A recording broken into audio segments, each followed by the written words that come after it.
Happy holidays from all of us here at Wealthion to all of you. I'm one of your hosts here at Wealthion, Andrew Brill. We took a look back at this year and hope you enjoy these favorite guest moments from one of our best interviews of 2024.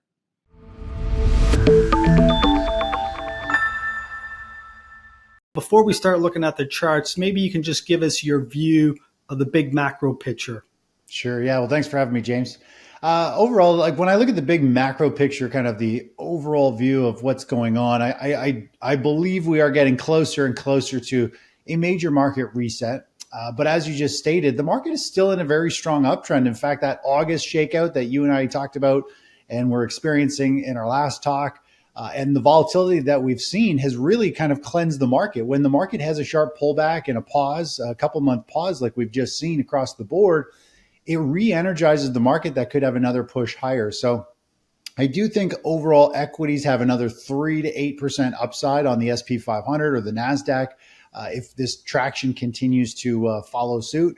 But in the big picture, I do feel like things are starting to slow. I think we're seeing, unemployment slowly creeping up, although it did dip a little bit last week. But we're seeing delinquencies on credit cards. Cards are maxed out and they're going delinquent. I think it's one of the largest times ever we've seen maxed out credit cards that are delinquent. A lot of people will just have small amounts of debt and just not want to pay it, but cards are maxed out.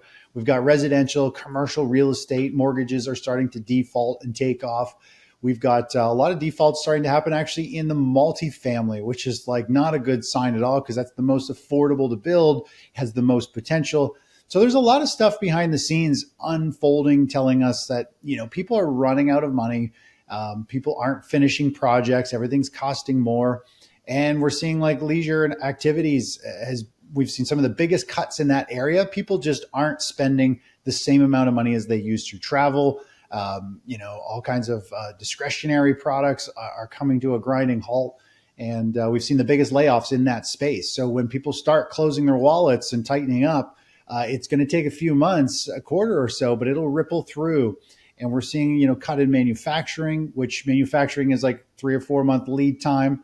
They're not getting the orders from the stores, so they're laying off employees.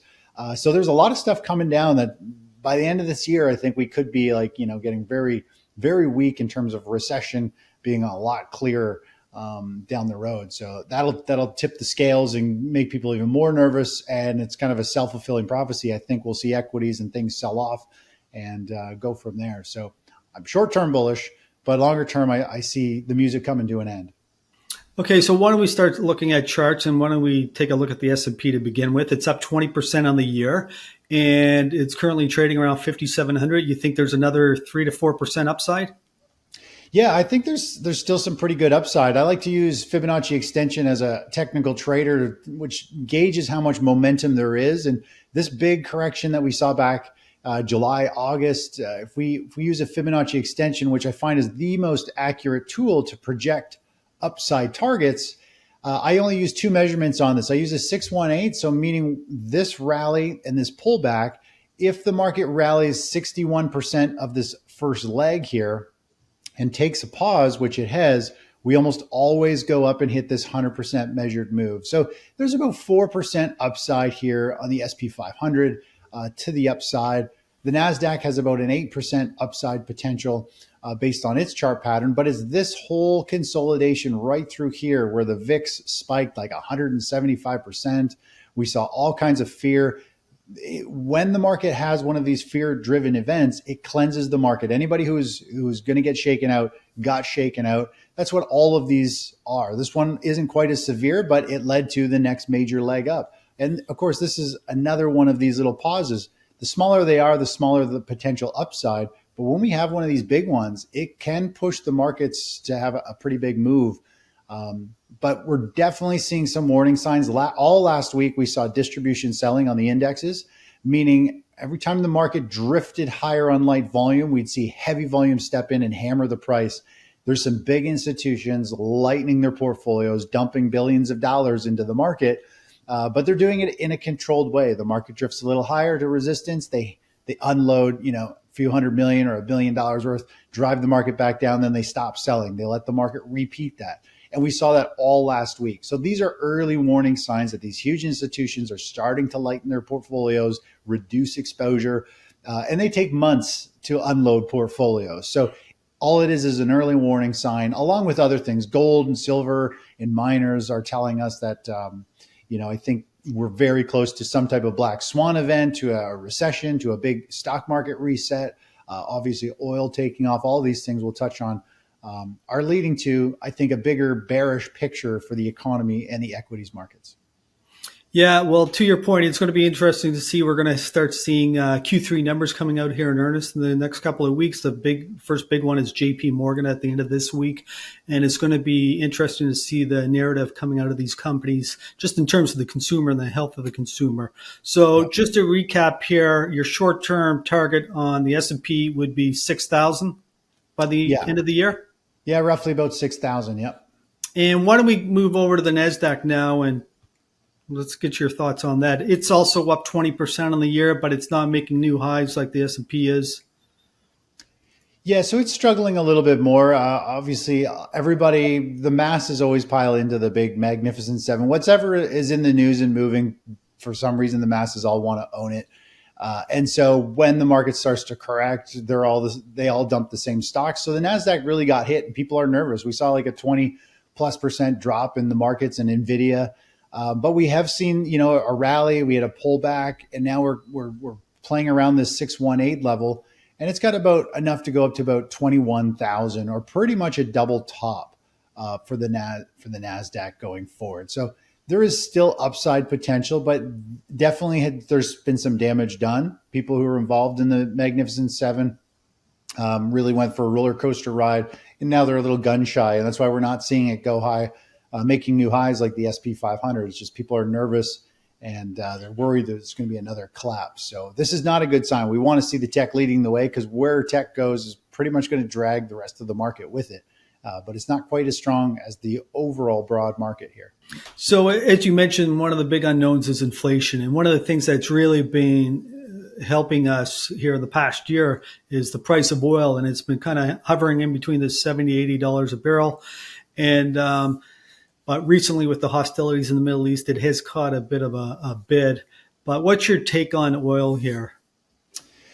Yeah, I mean, I'm bearish on oil. To me, the chart pattern is, we've got a sell off and we've got a pause, and usually this pause or this pennant formation is usually known as a halfway point. And so whatever this first leg down was measures where the next one should go. So I believe we're going to probably see like $40, $45 per barrel at some point, which a lot of people say there's no way. But in reality, we've hit this $40 per barrel a ton of times going back over the last 10, 15 years or so. It's not that significant. In fact, we went negative. So, I mean, you can't really argue anything anymore in terms of where price could go. So I do think that is probably going to be the case. Now, obviously, we have the wild card, the black swan of the Middle East, World War III going on, and if bombs start flying, then all bets are off. Oil will probably skyrocket. Gold will probably want to move higher as well. Typically, those two go up in sync during a massive war. So other than that, I do think most things are stalling out and weak. And I'm bearish on oil unless there is, unless bombs start flying around and oil refineries start getting hit. That'll probably completely make oil take off. It's amazing with everything that's going on in the world that oil is hanging in where it is. And you got to wonder, if we didn't have these hostilities and we didn't have the war in Ukraine, oil would probably be at 40 or 50 bucks. Yeah, and I think the world has really changed a lot. I remember back in the Gulf War and all that stuff going on. It was such a different time. Now, I mean, when we hear war, all I'm picturing are all those tracers across the skies and jets and bombs going off. I mean, that to me is like, that's obviously what I picture in my head as war. Now it's just like a digital and a digital war of zeros and ones and, interviews and people bashing each other and people swapping trade policies. Who can buy this? Who can't buy that? So it's really, really different. I think if we saw explosions in a big way in terms of refineries on fire and all that stuff, it would probably dramatically change oil. But I think, war right now is it's very different, I think. I mean, I'm not in that space. I don't know it, but it's just not the same as what we picture back back a long time ago when there was like really guns going off and missiles going off. So if those start to fly, I think oil will do what we're expecting. But I think people don't realize maybe how bad things are because it's all just information and we hear news all the time. So we're all kind of like pretty numb to like, oh, there's more tension in the Middle East. And I mean, we've heard that forever. So it doesn't really spark huge fear, in my opinion. Okay, Chris, I want to ask you about one more metal before we move on, and that's uranium.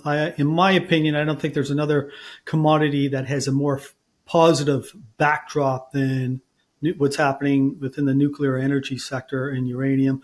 And when you look at the Sprott Physical Uranium Trust or SPUT, what do you think of this chart?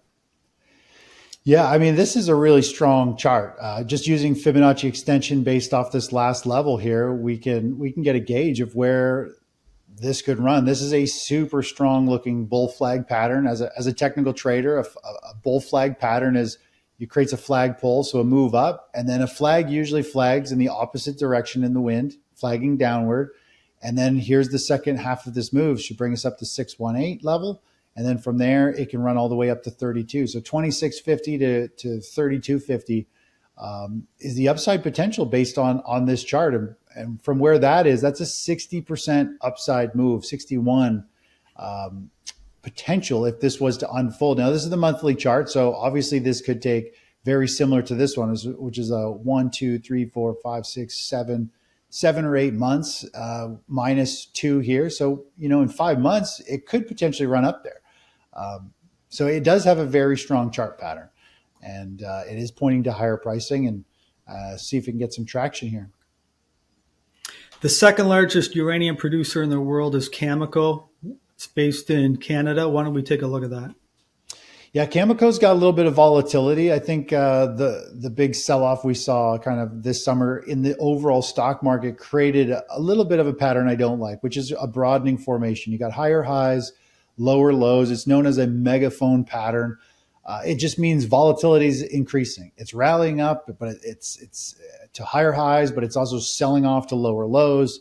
It's a sign of indecision. Increased volatility generally means the previous move, which would be this move up, is running out of steam, and eventually, it could roll over. So there is definitely a little bit of weakness in this megaphone pattern. It's much better when price consolidates into like a narrowing pattern. So it rallies up and then pauses and then breaks out. So increased volatility, obviously you need to be aware it's can probably continue to be more volatile. So you have to take smaller positions, manage those. I'm not a huge fan of this chart pattern. I like the other chart we just looked at, the Sprott one, much more than this, just because this at any point could sell right back down, or it might push up to higher highs. It just doesn't have a very super strong chart pattern. It looks like a sign of kind of exhaustion. That's not my favorite type of pattern. Thanks again for watching these favorite moments of 2024, and we hope we can continue to provide you with information that'll help you invest wisely and be financially resilient. Wishing all of you a healthy, happy, safe, and prosperous 2025.